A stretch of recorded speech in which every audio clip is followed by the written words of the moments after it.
안녕하세요, 창업순에게 신대표입니다. 오늘 여러분들에게 알려드릴 지원 사업은요, 지역 기반 로컬 크리에이터 활성화 지원 사업에 대해서 안내해 드릴 건데요, 요거 같은 경우에는 크게 두 가지 유형으로 분리가 되고 있어요. 그래서 제가 차근차근 하나씩 설명 한번 드려볼게요. 우선 지원 내용은 일반형이 있습니다. 일반형 같은 경우에는 최대 3천만원 총 130여 명을 뽑는다고 하고요. 그리고 두 번째 투자 연계형이라고 해서 일반이랑 조금 다르게 금액이 조금 더 높습니다. 총 5천만 원입니다. 물론 일반형이나 투자 연계형 둘 다 최대치 기준으로 말씀드리는 거고요. 차등 적용해서 아마 조금씩 금액 차이가 있을 것으로 조심스럽게 생각이 들어요. 그리고 또 제일 중요한 거 있죠, 자격 요건입니다. 우리가 항상 무슨 사업이든 혁신적인 아이템을 가지고 있다 하더라도 이런 지원 사업들에 참여하기에 앞서서 제일 중요한 게 내가 이 사업에 참여할 수 있는 자격 요건이 되냐 안 되냐가 제일 중요하겠죠. 해당 사업은 이 자격 요건 폭이 굉장히 큽니다. 어느 정도로 크냐면 예비 창업자부터 시작해서 최대 7년차 창업자까지 해당 사업에 참여하실 수 있습니다. 굉장히 포괄적으로 되어 있죠. 우선 해당 사업 같은 경우에는 예비 같은 경우에는 기존의 사업자를 가지고 있었더라도 폐업하셔서 다시 재창업하시는 것도 전혀 문제가 없고, 그리고 일반적으로 3년 이내 창업자, 7년 이내 창업자로 분류를 해가지고 각 사업별로 참여 지원금을 차등한다고 되어 있어요. 자, 일반형 그리고 예비 창업형 이 두 가지에 대한 자격 요건을 좀 더 상세하게 알려드릴게요. 단순한 사업화 자금 지원 사업, 즉 3천만 원짜리 같은 경우에는 예비 창업자부터 해서 사업자 등록을 한 기준을 두고 공고일까지 해서 최대 3년까지 해당 사업에 참여를 하실 수 있다 하고요. 투자 연계형 같은 경우에는 공고일 기준 7년 이내인 창업자는 누구나 다 참여할 수 있다라고 보시면 됩니다. 근데 제일 처음에 말씀드렸던 사업 명칭을 보시면 아시겠지만 지역 기반의 로컬 크리에이터라는 단어를 씁니다. 이 로컬 크리에이터 같은 경우에 간략하게 한번 설명을 드리자면 지역의 자원과 특성을 기반으로 하는 자라고 표기가 돼 있어요. 그리고 혁신적인 아이디어를 접목하여 창업하는 자, 그리고 지역 경제 활성화를 도모하는 자, 이렇게 돼 있어요. 조금 풀어보자면 포항시 같은 경우에는 철강 산업이 주된 사업으로 배포가 돼 있죠. 그러면 이런 철강과 관련된 연계 사업을 하려는 자인데, 단순하게 이 철을 활용해서 부품을 만든다든지 이런 느낌보다는 뭐 액세서리를 만든다거나 아니면 4차 혁명과 뭐 연계되는 특별한 뭐 제품들을 만든다거나, 또는 지역의 중에서도 뭐 제 고향인 구룡포를 예시를 들자면은 구룡포에서 생산되는 과메기나 대게 또는 수상자원, 그리고 두 번째로는 구룡포에 있는 10마리용이 올라가다가 9마리용이 떨어져서 뭐 해당 지역 명칭 유래가 구룡포가 되었다라는 설화라든지 그 지역의 문화를 담은 어떤 특정 제품을 만들거나 서비스를 제공하는 형태가 해당 사업에 부합한다라고 생각을 합니다. 뭐 특별히 사업자 등록증상에 특정 업종 업태가 있어야 된다라는 별도의 언급이 없기 때문에 사업자 유형은 크게 신경 쓰지 않으셔도 될 거라고 생각이 됩니다. 그리고 사업을 참여하기 위해서 중요한 거는 아이템도 아이템인데요, 기간을 맞춰서 넣는 게 제일 중요하겠죠. 그쵸? 이 해당 사업은 K-스타트업에 온라인으로 접수를 하는 지원 사업이기 때문에 최소 하루 전날 또는 이틀 전에 해당 내용을 다 작성을 하시고 임시 저장 말고 신청 완료 또는 신청 발송 버튼을 최종적으로 다 누르셔야 해당 사업에 접수가 완료됩니다. 신청 기간은 3월 12일까지고요. 시간은 당일 18시까지이긴 한데요, 가능하다면 최소 2시간 전, 베스트는 하루 또는 이틀 전날에 완료하는 것을 적극적으로 추천드립니다. 해당 사업이라든지 또는 기타 지원 사업들에 많이 참여해 보신 분들은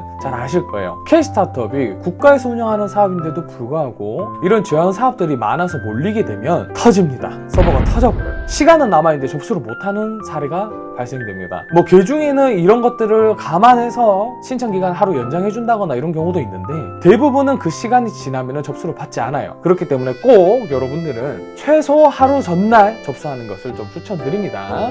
마지막으로 팁을 드리자면, 이 지원 사업이 일반형이 있고 투자 연계형 두 가지가 있잖아요. 어떤 사업들은 이 두 가지를 다 신청해서 한 과업, 두 과업에서 여러 가지 섞어가지고 과업을 진행하실 수 있는데, 해당 사업 같은 경우에는 중복으로 신청을 못한다고 되어 있어요. 그래서 여러분들이 잘 파악하시고 내가 하고자 하는 사업이 얼마나 이 사업에 적합한지를 한번 곰곰이 생각해 보시고 일반형 또는 투자형의 서류를 제출하시는 걸 적극적으로 추천드릴게요. 그리고 요 해당 마지막에 제일 중요한 거, 이게 지역별로 좀 나뉘다 보니까 문의처는 요 화면에 한번 띄워드리고, 관련돼서 공고문 같은 경우에는 늘 그렇듯이 하단에 링크를 첨부해 드릴 수 있도록 하겠습니다. 오늘도 파이팅 하시고 여러분들 항상 잘 되길 희망합니다. 그럼 안녕.